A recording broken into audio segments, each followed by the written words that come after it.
I want to thank Kevin for that introduction. I have to say that that introduction is longer than my remarks, and more exciting. So I'm feeling a little, outshone here by Kevin. But as everybody knows, Kevin has that flair about him. He did when he was a professional basketball player. He, not surprisingly, has brought that flair to his outstanding work in Sacramento, and we're very, very proud of him. So I just want to thank him for his outstanding leadership as well as introduction. Give Kevin a big round of applause.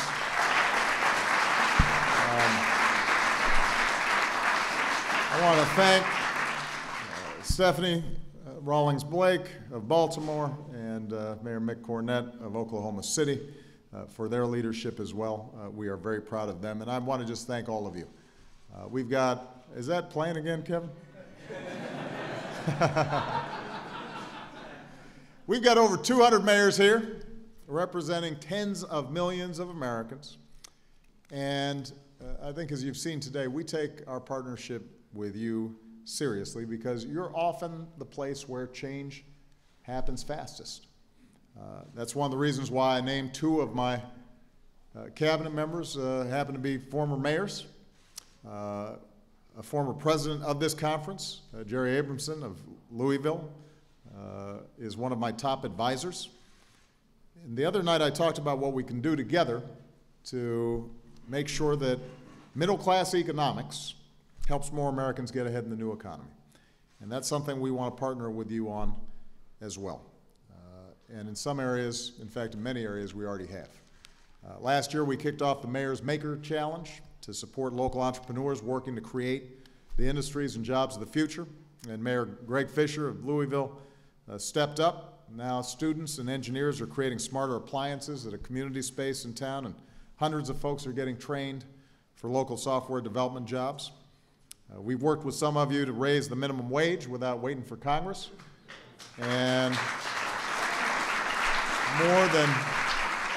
more than 20 cities and counties have stepped up to raise the wage since 2013. Some have passed sick leave laws as well, and I want to help more of you do that.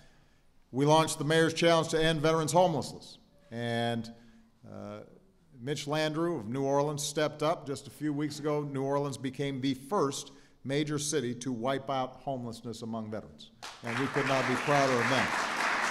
Thank you. And Mayor Greg Stanton in Phoenix, Mayor Ralph Becker in Salt Lake City are closing in on that goal as well. We issued a My Brother's Keeper community challenge to create more pathways of success for boys and young men of color and all young people. And over 150 local and tribal leaders have stepped up. So in Birmingham, Mayor William Bell and business leaders have created a mentoring program. In New Haven, Mayor Tony Harp is canvassing neighborhoods along with police, teachers, and firefighters to connect kids with services and support. So that's what mayors do. They get things done. They make things happen.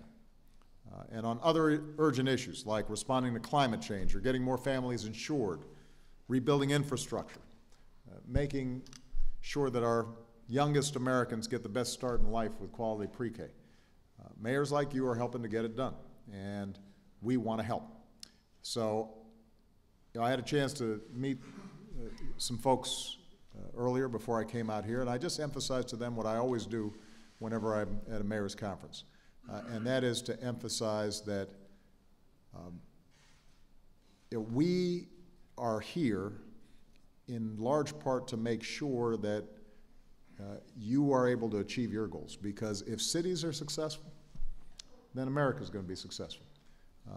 That's not disrespect towards suburbs, that's not disrespect towards rural communities. The truth is, in every state of our union, the city and its health becomes a bellwether for how well the state as a whole is doing. And that's true around the world as well. What we know now is that successful cities and metropolitan areas end up being the engines by which communities and states and ultimately nations succeed. And what I also say whenever I meet with mayors is that I have confidence in you because the fact is that you can't afford to be ideological. I don't care whether you're a Republican, Democrat, or independent. The truth of the matter is folks want to make sure that their garbage is picked up, that their roads are functioning properly and traffic isn't sucking away their days. They want to make sure that their schools are high quality. They want to make sure that their streets are free from crime. And so you don't have the luxury of just yakking instead of doing. Because at some point people are going to ask, what are you getting done? And that, in this town, is always refreshing. And I think presents enormous opportunities, which is part of the reason why our cabinet members are always so excited to present to you what they're doing and to find out what's working for you. Because my instructions to my cabinet over this last 2 years is that we want to squeeze every possible opportunity to do some good from this fourth quarter. And a lot of stuff happens in the fourth quarter. And one of the most promising avenues for us is to partner with you and help you do some of the terrific things you're already doing and help you with visions of things that you want to do in the future. And I can guarantee you that we will not only partner with you aggressively, but we're also going to be creative and show flexibility. And if you have ideas that don't neatly fit into what's already being done, we're going to try to come up with answers to make sure that you can succeed. All right?